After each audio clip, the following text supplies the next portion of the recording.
آج ہم نماز باجماعت کی ایک ایک خاص صورتحال پر بات کر رہے ہیں۔ کبھی کبھی ایسا ہوتا ہے نا کہ امام صاحب نماز میں پہلی نشست یعنی قادہ اولیٰ میں کچھ زیادہ دیر بیٹھ جاتے ہیں، اور پھر کوئی مقتدی انہیں یاد دلانے کے لیے، جسے ہم لقمہ دینا کہتے ہیں، وہ کر دے۔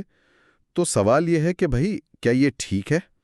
ہمارے پاس اسی حوالے سے ایک سوال و جواب ہے، عنوان ہے قادہ اولیٰ میں امام کو لقمہ دینے کا حکم۔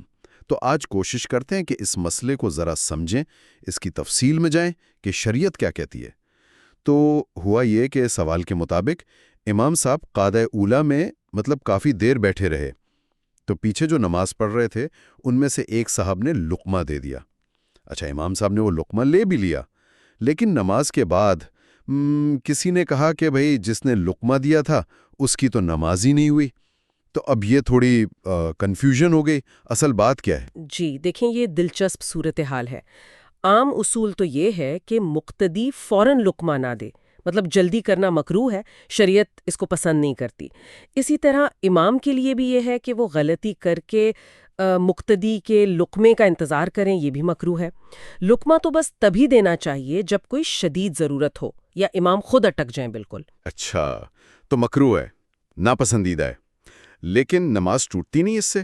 جی نہیں، عام حالت میں صرف مکروہ ہونے سے نماز فاسد نہیں ہوتی۔ ٹھیک، لیکن پھر اس خاص کیس میں کیا ہوا جہاں امام واقعی کافی دیر غیر معمولی دیر بیٹھے رہے؟ کیا یہ شدید ضرورت والی بات ہو گئی؟ اور وہ جو کہا گیا کہ لقمہ دینے والے کی نماز نہیں ہوئی، اس کا کیا جواز تھا پھر؟ بالکل، آپ صحیح سمت میں سوچ رہے ہیں۔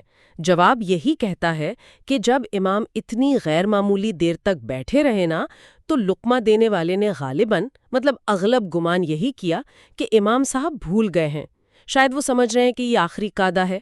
تو جب بھولنے کا گمان اتنا قوی ہو جائے تو ایسی خاص صورتحال میں مقتدی کا امام کو یاد دلانا یعنی لقمہ دینا وہ درست تھا۔ اچھا، تو یہ ہوا کہ چونکہ امام صاحب کا عمل معمول سے ہٹ کر تھا، تو مختمی کا یہ سمجھنا کہ وہ بھول گئے ہیں، یہ ایک معقول وجہ بن گئی لقمہ دینے کی۔ جی ہاں، بالکل یہی نقطہ ہے۔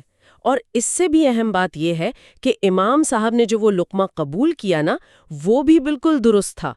اس پورے عمل سے یعنی مقتدی کے لقمہ دینے اور امام کے اسے قبول کرنے سے کسی کی بھی نماز فاسد نہیں ہوئی، نہ لقمہ دینے والے کی نہ امام صاحب کی۔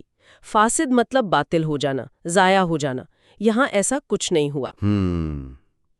تو یہ بات واضح ہو گئی کہ بھئی اس خاص صورتحال میں لقمہ دینا بھی ٹھیک تھا اور قبول کرنا بھی ٹھیک تھا، اور کسی کی نماز پر کوئی اثر نہیں پڑا۔ حالانکہ عام حالات میں لقمہ دینا مکروہ ضرور ہے، لیکن نماز فاسد نہیں کرتا۔ آپ نے بالکل صحیح خلاصہ کیا۔ تو لب لباب یہ ہے کہ اگر امام قاعدہ اولیٰ میں غیر معمولی طور پر لمبا بیٹھ جائیں اور مقتدی کو واقعی لگے، قوی گمان ہو کہ امام بھول گئے ہیں، تو اس کا لقمہ دینا جائز ہے، اسے نماز پر کوئی منفی اثر نہیں پڑے گا۔ لیکن یہ یاد رکھنا اہم ہے کہ یہ ایک خاص صورتحال ہے۔ عام حالات میں ہمیں لقمہ دینے میں جلدی نہیں کرنی چاہیے۔ تو گویا اس سے یہ بھی سمجھ آتا ہے کہ نماز کے جو احکام ہیں ان میں صرف ظاہری عمل نہیں دیکھا جاتا، بلکہ نیت کیا ہے، حالات کیا ہیں، اس کا بھی بڑا دخل ہے۔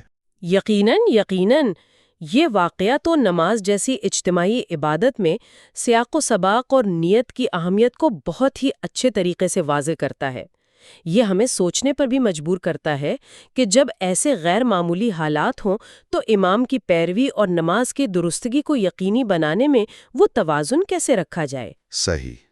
یہ ایک طرح سے یہ سوال بھی اٹھاتا ہے کہ اجتماعی نظم میں انفرادی ذمہ داری کہاں تک ہے؟ کب ایک فرد کا عمل اجتماعی صورتحال کو دیکھتے ہوئے درست مانا جا سکتا ہے؟ واقعی یہ تو گہری بات ہے۔ اس سے سبق یہی ملتا ہے کہ مسائل کو صرف اوپر سے نہیں دیکھنا چاہیے، بلکہ ان کی تہ میں جو حکمت ہے یا جو مخصوص حالات ہیں ان کو سمجھنا ضروری ہے۔ بالکل، اور شاید یہ ہمیں غور و فکر کی دعوت بھی دیتا ہے کہ ہم اپنی عبادات اور معاملات میں صرف ظاہری شکل پر نہ جائیں، بلکہ ان کے پیچھے جو اصول ہیں، جو مقاصد ہیں، ان کو سمجھنے کی کوشش کریں۔ شاید یہ سوچنے کی بات ہے کہ اجتماعی زندگی میں انفرادی سمجھ بوجھ کا کیا کردار ہونا چاہیے، خاص طور پر جب کوئی غیر معمولی صورتحال پیش